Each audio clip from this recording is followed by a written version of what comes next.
How do you find out how much insurance coverage the at-fault driver has?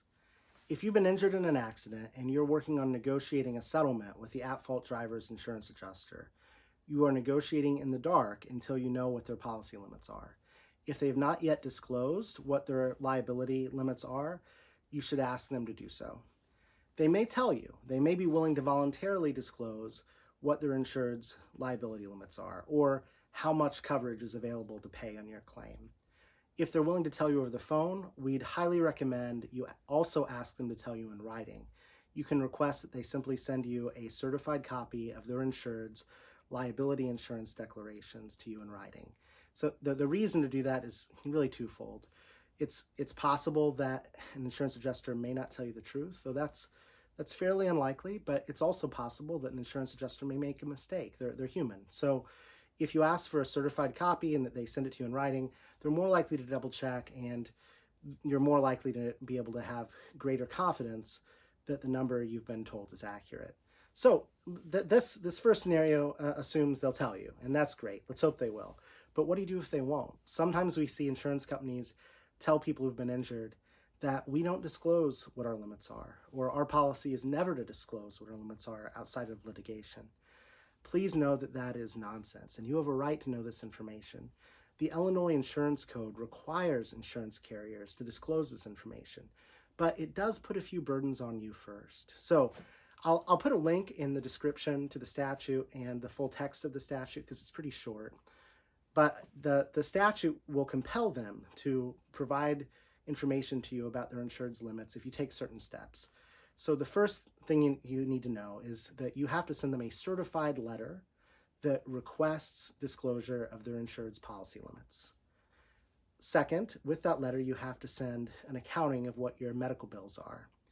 Third, you need to send a copy of your medical records with the certified letter. And fourth, you need to briefly describe the nature and extent of your injuries. This doesn't have to be anything very lengthy, but you have to give them just a kind of a simple overview of the nature of your injuries. We can help you with this process if you need it, but if you send in the certified letter with all of those attachments to it, they have 30 days to respond to you with a certified letter of their own disclosing their limits. Now, a few things you need to keep in mind. First, the law states that the information they send you is to be held and treated as confidential. It may not seem fair, but that's the law. You have to protect their insured's privacy, you have to treat that information as confidential. Second, it's really important that you know that the information they're sending to you only relates to their automotive insurance policy. It's possible that the person who injured you may have a liability umbrella policy that would provide extra coverage available to you beyond just their normal automotive policy. The statute doesn't require the insurance carrier to notify you about the umbrella.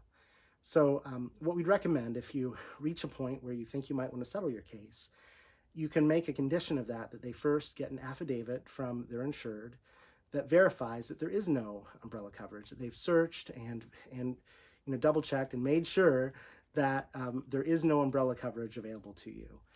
Then you can at least have the peace of mind that you're not leaving money on the table for your claim.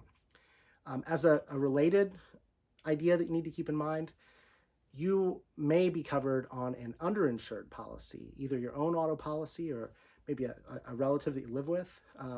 You may be covered by an underinsured policy. So you need to make sure you understand if you have coverage available on your own policy that could be coverage available to you above what the at-fault driver has.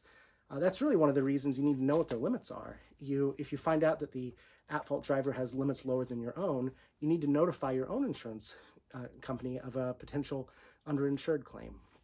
So if that's an issue, we'd recommend you take advantage of a free consultation with a lawyer, just to discuss what your options are and make sure no mistakes are made. If you have any other questions about this, please feel free to reach out to us. We have more information on our website, and we appreciate you taking the time to watch this video. Thank you.